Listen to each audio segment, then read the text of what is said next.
बस बस बस, बंद करो ये महिमा का बखान। मैं यहाँ हनुमान की महिमा का बखान सुनने नहीं आया हूँ। देवों तथा परमपिता ब्रह्मा ने किया था।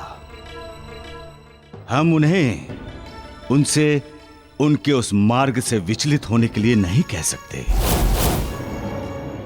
और देवों द्वारा ऐसा अधर्म हो यह तो निंदनीय होगा ना। क्यों नहीं कर सकते उससे उसके मार्ग से विचलित? ऐसा करना अधर्म क्यों होगा? वो इस हेतु कि ज्ञान ही इस सृष्टि का मूल आधार है, तथा ज्ञान की गंगा गुरु शिष्य परंपरा के हिमालय से निकलती है। यदि तुम्हारे कहने के अनुसार होगा तो गुरु शिष्य व्यवस्था खंडित हो जाएगी, तथा एक उस व्यवस्था के खंडित होने से संसार की समस्त व्यवस्थाएं खंडित हो जाएंगी। अतएव जब तक हनुमान सूर्यलोक में शिष्य रूप में विराजमान हैं, तुम सूर्यदेव को ग्रहण नहीं कर सकते। तब तक के लिए सूर्यदेव को ग्रसित करने का अपना विचार त्याग दो राहु। बस, अब एक शब्द भी आगे सुनना नहीं चाहता मैं। अब जो करना है वो राहु स्वयं करेगा।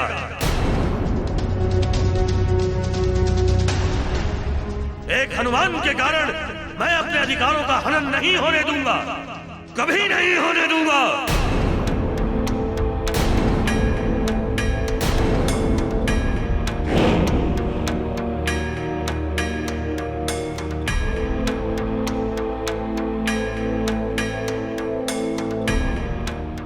अब क्या होगा देवगुरु? राहु अपनी असुरी प्रवृत्ति के कारण न जाने क्या अनर्थ कर बैठे।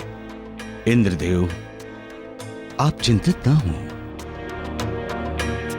इस संसार में प्रत्येक कार्य का कोई ना कोई कारण एवं उद्देश्य अवश्य होता है। किंतु देवगुरु, हमें तो इसके पीछे कोई भी उचित कारण दिखाई नहीं पड़ता। हो सकता है इंद्रदेव, इस घटना में राहु की आसुरी प्रवृत्ति पर अंकुश लगना निहित हो। मुझे तो ऐसा प्रतीत नहीं हो रहा है कि उसकी आसुरी प्रवृत्ति पर किसी प्रकार का कोई अंकुश लग सकेगा। समय की प्रतीक्षा करें इंद्रदेव।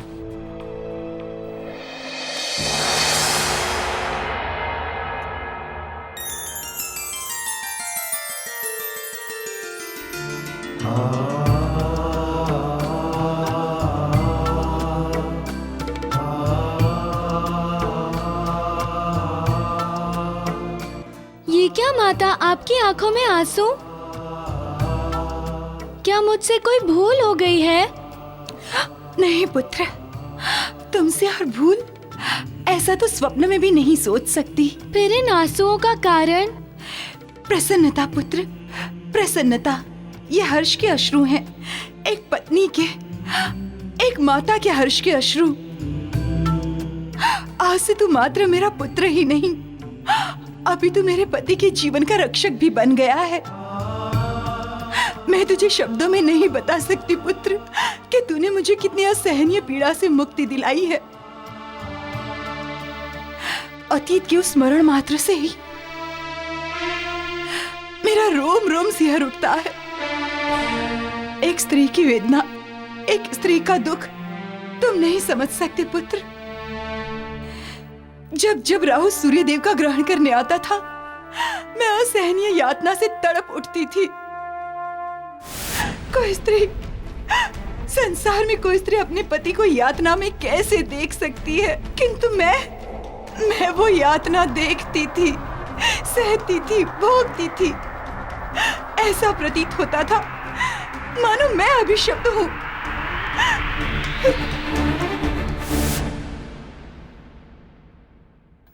जो यातना मैंने सही है वो किंचित ही संसार में किसी अन्य स्त्री ने सही होगी।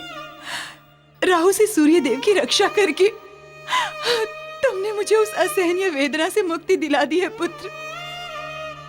तुम्हारा बहुत बहुत आभार, बहुत बहुत आभार पुत्र। मैंने तो अपना बस धर्म निभाया है माते, पुत्र एवं शिष्य का धर्म, इसके अतिरिक्त और कुछ नहीं। तुम्हारे समान धर्मनिष्ठ पुत्र पाकर मैं धन्य हो गई, मैं धन्य हो गई पुत्र, मैं धन्य हो गई।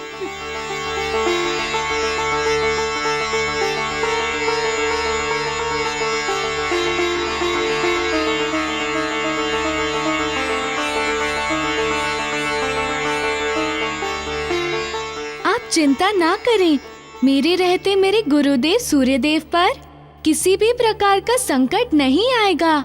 मैं वचन देता हूँ आपको।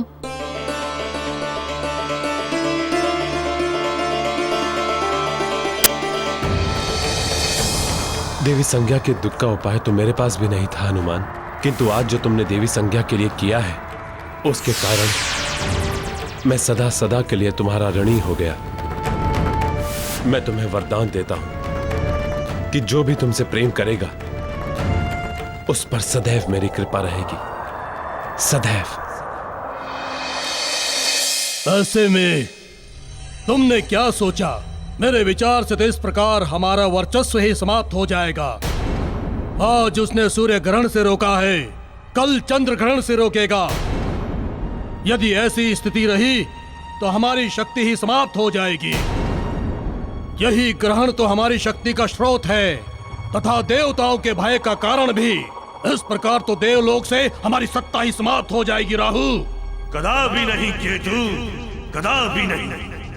राहु की सत्ता इतनी दुर्बल नहीं कि उसे कोई भी समाप्त कर दे। राहु संसार में अपनी शक्तियों के बल पर खड़ा है और अपनी ही शक्तियों के बल पर खड़ा रहेगा। समस्त संसार देखेगा मेरी शक्तियों को तथा देखेंगे वो तथा कथित देवतागण एवं वो बालक हनुमान देखेगा मेरी शक्तियों को। लोग थर थर कांपेंगे मेरे भय से, थर थर। तथा उस हनुमान का तो मैं अस्तित्व ही समाप्त कर दूंगा, इस संसार से समाप्त कर दूंगा केतु। परंतु तुम ये सब करोगे कैसे? उस वानर बालक से तो तुम पहले भी 2 बार पराजित हो चुके हो। किंतु अब नहीं होगा पराजित केतु, अब नहीं। अब मैंने उसकी शक्तियों की जड़ को जान लिया है तथा अब मैं वही प्रहार करूंगा उसकी जड़ पर। मुझे कुछ भी स्पष्ट नहीं हो पा रहा है कि तुम्हारा आशय क्या है। तुम कहना क्या चाहते हो? तुम संभवतः अनभिज्ञ हो। मैं तुम्हें बता दूं। क्या बताओगे? जो देवताओं से सुना है। क्या सुना है? सुना है उन्हें कहते कि वो हनुमान अत्यंत शक्तिशाली है। इस संपूर्ण जगत में कोई भी उसका सामना नहीं कर सकता। एवं अब तो उसने सूर्य देव से ज्ञान भी प्राप्त कर लिया है, इसलिए वो अत्यंत बलशाली हो गया है, बुद्धि से भी तथा बल से भी। तो क्या हुआ? हुआ ये कि तुम किस प्रकार अपनी आसुरी बुद्धि से उसका सामना करोगे। मुझे तो आभास हो रहा है कि अब हमारा अस्तित्व समाप्त होकर ही रहेगा। असुर लोक तो पहले ही छूट गया है, अब देवलोक से भी निष्कासित होना पड़ेगा। नहीं केतु, नहीं। तुम भयाक्रांत मत हो। आओ मेरे साथ। कहाँ? मैं तुम्हें कुछ दिखाता हूँ। क्या है? वो देखो, अंजन प्रदेश मेरा लक्ष्य।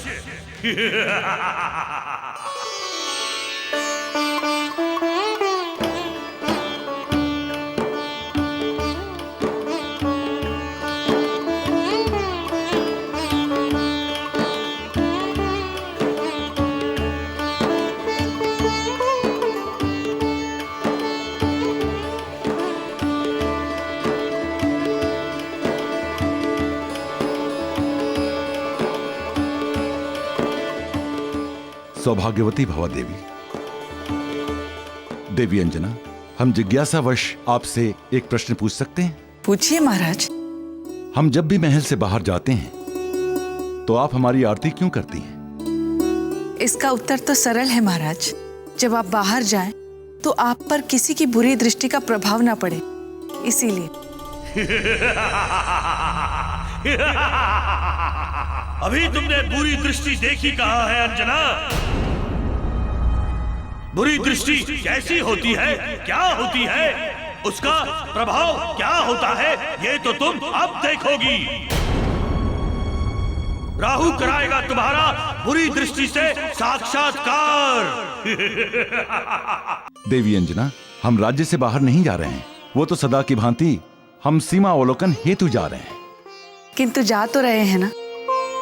मैं ईश्वर से यही प्रार्थना करती हूँ कि आप जिस प्रकार सकुशल यहाँ से जा रहे हैं उसी प्रकार सकुशल लौट आए। अब तुम समझे पुत्र कि मैं क्यों तुमसे तुम्हारे साथ जाने की बात कर रहा हूँ। नहीं महाबली काका, आपको हमारे साथ जाने की कोई आवश्यकता नहीं है।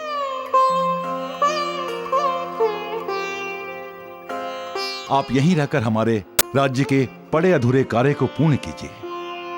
रही हमारी सुरक्षा की बात, तो सेना की टुकड़ी है हमारी सुरक्षा हेतु। उत्तम सैनिकों की एक टुकड़ी अपनी सुरक्षा हेतु लेकर जाते हैं। अब जैसी तुम्हारी इच्छा पुत्र।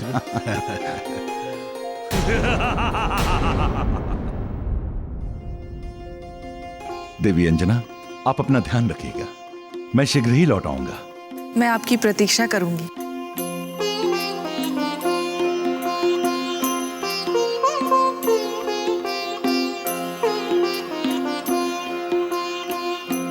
प्रभु इस परिवार तथा राज्य पर अपनी कृपा सदैव ऐसे ही बनाए रखिएगा।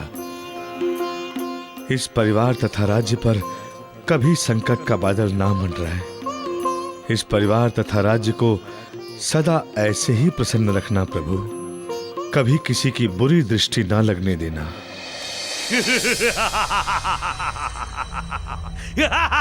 क्यों अट्टहास कर रहे हो? देखा नहीं क्या तुमने? हाँ देखा, हनुमान का परिवार है। केवल परिवार नहीं, हनुमान का सुखी परिवार, प्रसन्न परिवार, समृद्ध परिवार, संस्कारी परिवार कहो केतु। किंतु राहु अब इस परिवार के सुख शांति को खंड खंड कर देगा केतु, खंड खंड। हनुमान ने मुझे सूर्य को ग्रहण करने से रोका था ना, अब देखता हूँ वो मुझे किस किस को ग्रहण करने से रोकता है। किंतु राहु, तुम ये सब कैसे करोगे? ये देखो,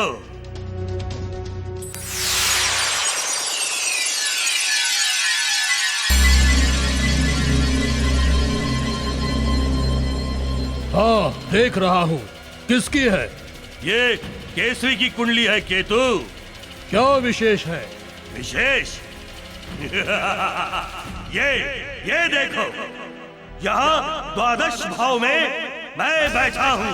मैं कल से केसरी पर मेरी दशा आरंभ हो रही है केतु, राहु की दशा। और जब किसी पर राहु की दशा आरंभ होती है तो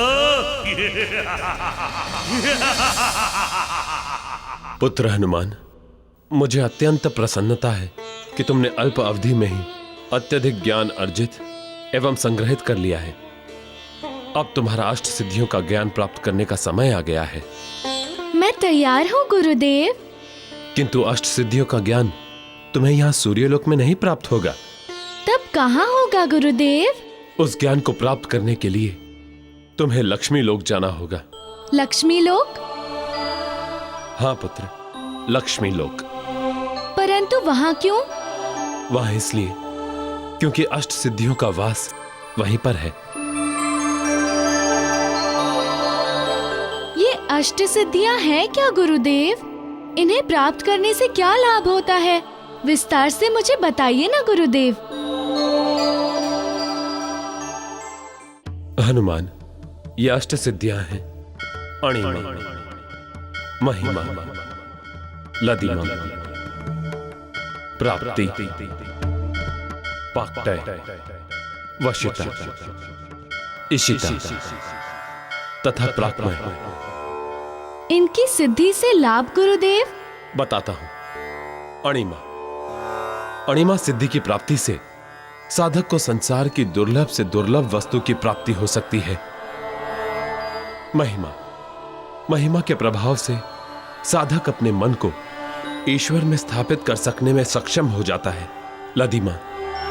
लदिमा सिद्धि के द्वारा साधक संसार में व्याप्त किसी भी रूप को धारण करने में समर्थ हो जाता है। प्राप्ति सिद्धि के द्वारा साधक संसार की किसी भी वस्तु को सरलता से प्राप्त कर सकता है। अगली सिद्धि है पाक्तय।